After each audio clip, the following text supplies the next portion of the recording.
for all the debate about private exclusives or the hidden listing trick that Compass is promoting, at the end of the day, it's really insignificant. It's really a lot of hope, I think desperate efforts by one company to distinguish itself. It's looking for some trick rather than doing the hard work of winning customers. And we're going to talk about that.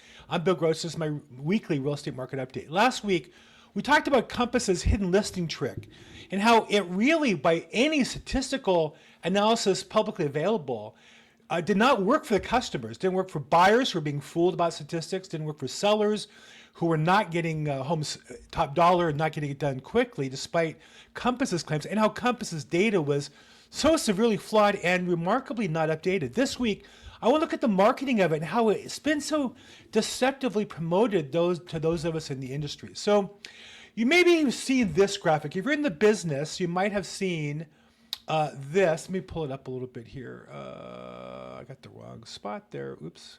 Let's do this. Stop the screen. I am sorry. I just got started on this, and here we are already with the wrong information. There we go. You might have seen this graphic.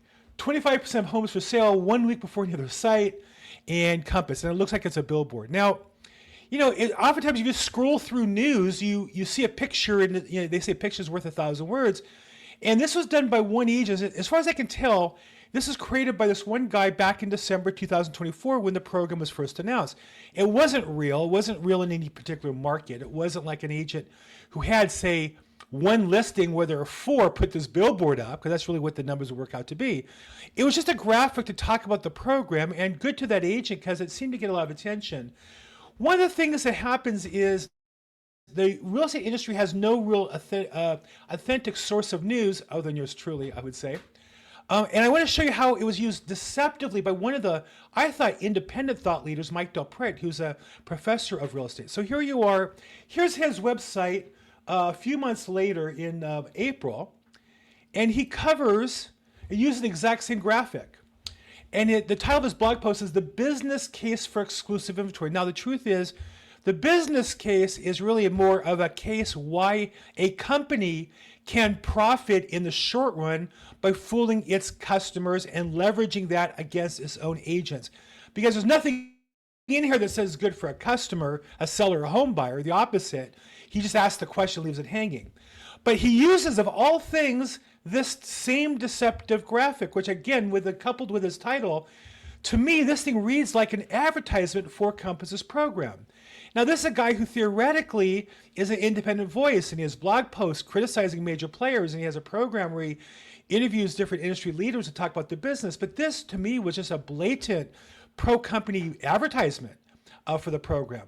I just found it outrageous. And then, what's even worse about this is, it's not just the graphic and the title. He has the same graphic twice. This is blog post 2 times. And then he has all these other blog posts from Compass, from this other one coming, promoting their program. But he has this same dishonest, fake graphic. Now, he does put in very small type that the billboard mock-up. Now, it doesn't, the word mock-up to me means it's not real.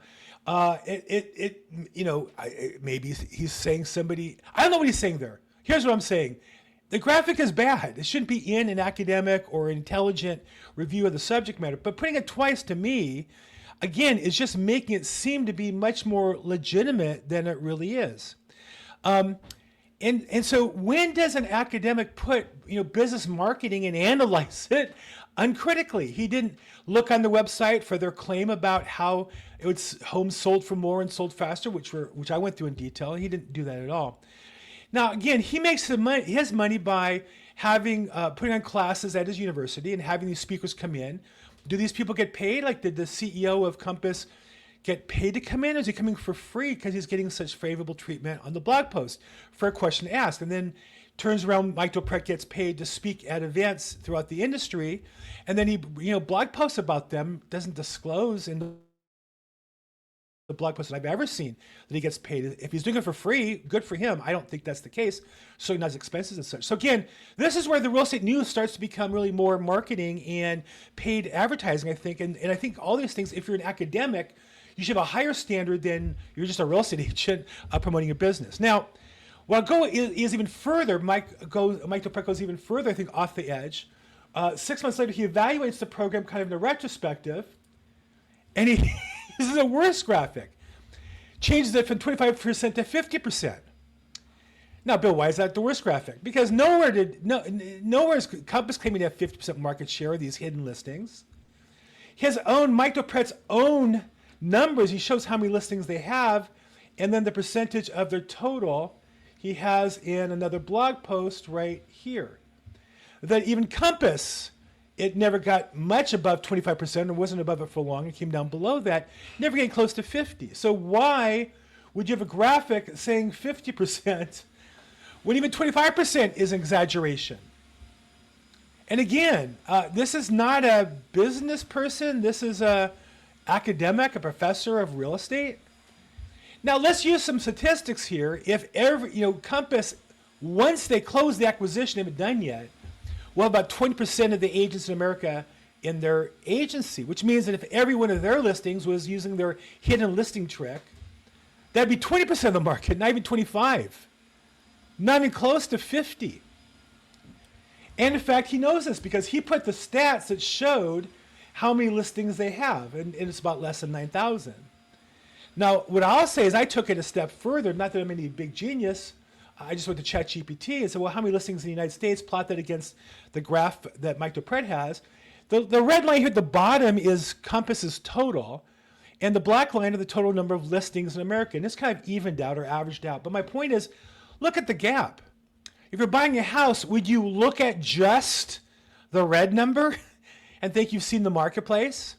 In fact, the opposite is true.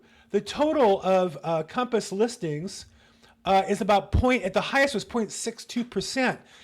That's not even 1% of the entire listing market. Meaning, if you want to see the whole marketplace, I'm going to round them to 0.05, you would have to look at 200 companies' hidden listing inventory the size of Compass's. But Compass is by far the largest. That can't possibly be. So you might have to look at thousands of companies' hidden listing lists to look at the whole market. That's the problem. Even if Compass had 20% and every agent in their company used their hidden listing trick, they represent 1/5. You'd have to look at least 5 lists, or, because they're bigger, 10, 20, 30, 100, 200 lists to get the whole thing. And this is why it's never going to work, because customers are not going to look at 100 lists, nor will they be satisfied looking at 0.59% of the total and then other companies' hidden list trick. They're going to look at the multiple listing service, which is by far the most productive way. Why doesn't Mike do that? He has the stats on his own website. And again, I just feel like this is a case where, because he's not a real estate agent, doesn't understand, this hidden listing trick has been around forever as a way for real estate agents who fantasize about making more money by hiding their listings and representing the buyer and the seller. Almost every customer who thinks about it understands, how can you possibly represent both parties? The seller promising them top dollar, and the buyer who wants you to give them a deal. And the answer is you really can't in the long run. That's why this hidden listing trick by Compass is destined to fail. Their own numbers, at least reported by their biggest fan, apparently, Mike DePret, seems to have stalled out.